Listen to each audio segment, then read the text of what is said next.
इतने में तो धर्मराज विचलित हो गए कि मेरे कुल में जन्म लेने वाला बालक और जिसकी मृत्यु सर्प के काटने से हो, महाराज ऐसे व्यक्ति की कभी मुक्ति नहीं होती है। जल में डूब करके मरने वाला, सर्प का डसा हुआ, फांसी लगा करके मरने वाला, सर्पास की गोली खाने वाला, ये ऐसे जीवात्मा भटकते हैं, मुक्ति नहीं होती है।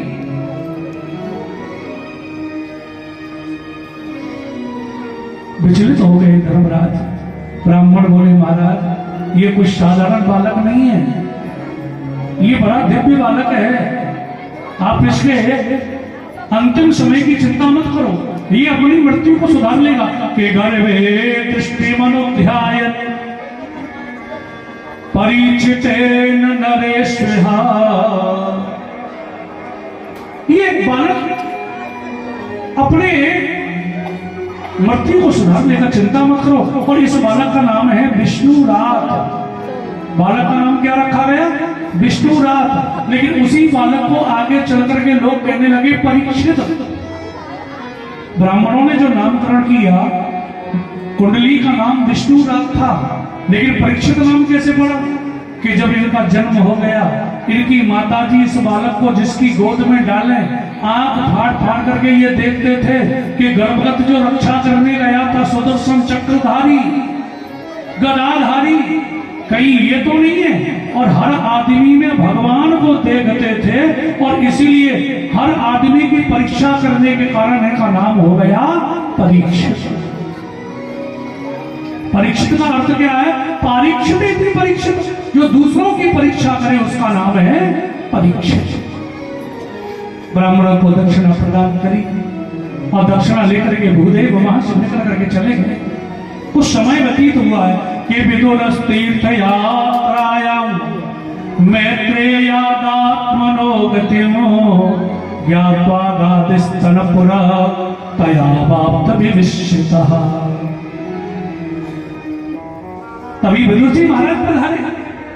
पांडवों ने देखा काका विदुर आए, आज उनका सम्मान किया, उनका आदर किया, उन्हें लेकर के अंतःपुर में आए और गद्दी देकर के और सिंहासन पर बैठा करके चरणों में समूचे पांडव बैठे रहे। ये काका विदुर बड़ी उच्च कोटि के पुरुष हुए हैं। ऐसी कथा आती है कि विदुर जी महाराज साक्षात धर्म के अवतार हैं और युधिष्ठिर कौन है? अंश अवतार हैं और विदुर कौन है? धर्म के अवतार हैं। कथा आती है इन्होंने महाभारत का युद्ध नहीं लड़ा, धनुष मार रख करके और तीर्थों के लिए निकल पड़े। आज बहुत दिनों के बाद में लौट करके आए, पांडवों ने उनका स्वागत किया। एक कथा आती है इनके बारे में। एक मांडव्य नाम के संत हुए जी, संत महात्मा मांडव्य बैठ करके भजन कर रहे थे, तपस्या कर रहे थे आश्रम में बैठ करके। तभी उसी राज्य में किसी चोर ने चोरी करी, सिपाहियों ने उनको देख लिया, पीछा करते हुए सिपाही चोरों का भाग रहे थे। चोरों ने देखा पकड़े जाएंगे तो जो राज महल का जो धन था उसे लेकर के महात्मा मांडव की कुटिया में रख दिया। चोर भाग गए। सिपाहियों ने पहले तो खजाने का धन लिया, पर महात्मा जी को भी पकड़ लिया और महात्मा जी को पकड़ करके राजा के पास में लेकर के गए। बोले राजन, तुम्हारे खजाने का धन इनके पास में मिला है, राजा ने कहा धन को जब्त कर लो और महात्मा जी को सूली पर जाकर के चढ़ा दो। सूली पर जाकर के चढ़ा। महात्मा जी ने सोचा हमने तो ऐसा कोई अपराध किया नहीं, चोरी हमने नहीं की है और ये इतना बड़ा दंड मिला। पहले फांसी से भी ज्यादा भयंकर कोई दंड था तो सूली का था और महात्मा जी को जैसे सूली पर चढ़ाया तो सूली का जो नुकीला भाग था महात्मा जी के शरीर में जाकर के अंदर प्रविष्ट हो गया। लेकिन महात्मा जी का जो तेज है वो नित्य बढ़ने लगा।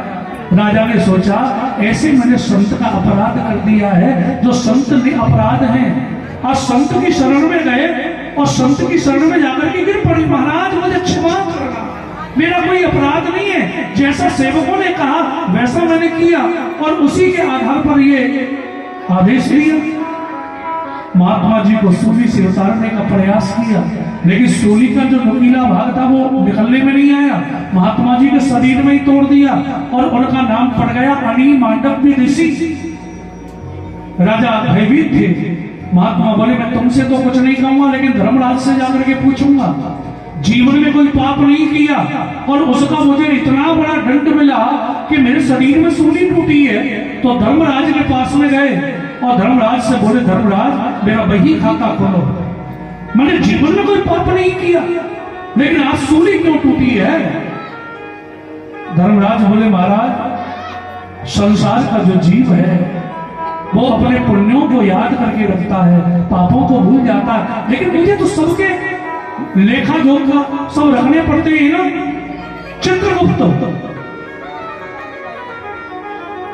आज उनको बुला करके वही खाता खुलवाया तो देखा कि बचपन में मांडव्य नाम के जो महात्मा थे ना, इन्होंने बचपन में एक तितली को पकड़ लिया और तितली को पकड़ करके उसके कांटा चुभा दिया और वही कांटा तितली के जाकर के टूट गया और आज उसका दंड ये मिला है कि तुम्हारे शरीर में ये सूली टूटी है। महात्मा बोले अगर कोई अबोध बालक अपराध कर दे तो स्वप्न अवस्था में उसका दंड मिल जाना चाहिए, लेकिन तुमने इतना बड़ा ये दंड मुझे दिया। महाराज अग्नि को कोई जान करके पकड़े तो जलाएगी और अनजान में पकड़े तो जलाएगी, क्योंकि अग्नि का धर्म है जलाना। इसलिए पाप जान करके करो उसका भी फल भोगना पड़ेगा और अनजान करके करो उसका भी फल भोगना पड़ेगा। महात्मा को क्रोध आया और मांडव्य नाम के ऋषि ने श्राप दिया कि जाओ तुम यहाँ बैठ करके धर्मराज प्रवचन करते रहते हो ना, जाओ तुम दासी के पुत्र बनोगे। और वही साक्षात धर्मराज आकर के आज विदुर के रूप में इस दुनिया में आए। ये साक्षात धर्म ही विदुर जी महाराज।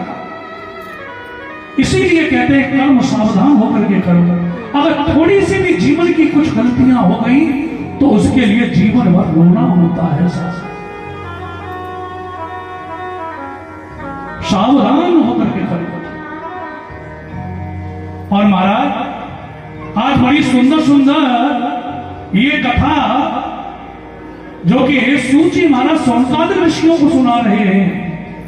जैसा कर्म करोगे उसका फल तुम्हें भोगना। हम चाहे कितने बड़े ज्ञानी हो जाएं, हम चाहे कितने बड़े संत हो जाएं, कुछ भी हो जाएं, प्रारब्ध में जो अपराध किया है उसका फल हमें भोगना पड़ेगा। ध्यान देना। लोग कहते हैं पंडित जी हम तो बहुत अच्छे काम करें, रोज मंदिर जाएं, रामायण को पाठ करें, गीता पाठ करें, यज्ञ करें, लेकिन तब भी हम दुखी हैं। लेकिन सामने वाला इतना बुरा काम करता है कि वो भी सुखी है। ये दुनिया का प्रश्न है आज। अच्छा कर्म करने वाला दुखी और बुरा कर्म करने वाला संसार का सुखी व्यक्ति। लेकिन ध्यान देना इसमें आपको ज्यादा चिंता करने की जरूरत नहीं है, लेकिन समझने की जरूरत है। कर्म किसे कहते हैं? कर्म की परिभाषा क्या है? सुबह से शाम तक जो क्रिया की जाए उसका नाम है कर्म। एक हफ्ते से एक हफ्ते तक की जितनी भी क्रियाकलाप हैं उनको कर्म कहते हैं। कर्म तीन प्रकार का है। एक है संचित कर्म, एक है क्रियमान कर्म और एक है प्रारब्ध कर्म। थोड़ा समझना, आपकी समझ में आएगा, निश्चित आएगा। प्रयास करेंगे हम। क्रियमान कर्म क्या है? कि कुछ कर्म तो हमने आज किए और उसका फल तुरंत मिल गया, उसको कहते हैं क्रियमान कर्म। जैसे हम रास्ते में जा रहे हैं, मेट्रो में चल रहे हैं, किसी से झगड़ा हो गया, हमने दो चार गालियां उनको प्रदान कर दी। अब हमसे वो थोड़ा हट्टे कट्टे थे, जैसे उन्होंने गालियां सुनी तो एक चपाट हमारे लगा दी। जैसा हमने कर्म किया उसका तुरंत फल मिल जाए उसको कहते हैं क्रियमान कर्म। समझ गए ना? तुरंत फल देने वाले जो कर्म हैं उनको क्रियमान कर्म कहते हैं। एक होते हैं संचित कर्म। संचित कर्म क्या है? कि कर्म तो हमने आज किया लेकिन फल कब मिलेगा? कुछ समय के बाद। जैसे हमारा बच्चा स्कूल जाता है, पूरी साल पढ़ता है, पूरी साल पढ़ने के बाद में परीक्षा भी देता है जी। परीक्षा उसने आज दी है, लेकिन रिजल्ट कब आता है? कुछ समय के बाद। उसे कहते हैं संचित कर्म, यानी क्रियमान कर्म आज किया, वो संचित में जमा हुआ, लेकिन फल कुछ समय के बाद में मिला। और एक होता है प्रारब्ध कर्म। प्रारब्ध क्या है कि क्रियमान कर्म किया, संचित में जमा हुआ और प्रारब्ध बनकर के वो हमारे सामने आता है। ध्यान देना, अगर आज हम अच्छे कर्म करते हुए भी दुखी हैं, तो समझो कि हमारे पूर्व के जो कर्म हैं उनका हम आज फल भोग रहे हैं। और जब तक उनका भोग नहीं भोग लेंगे तब तक हम दुखी रहेंगे।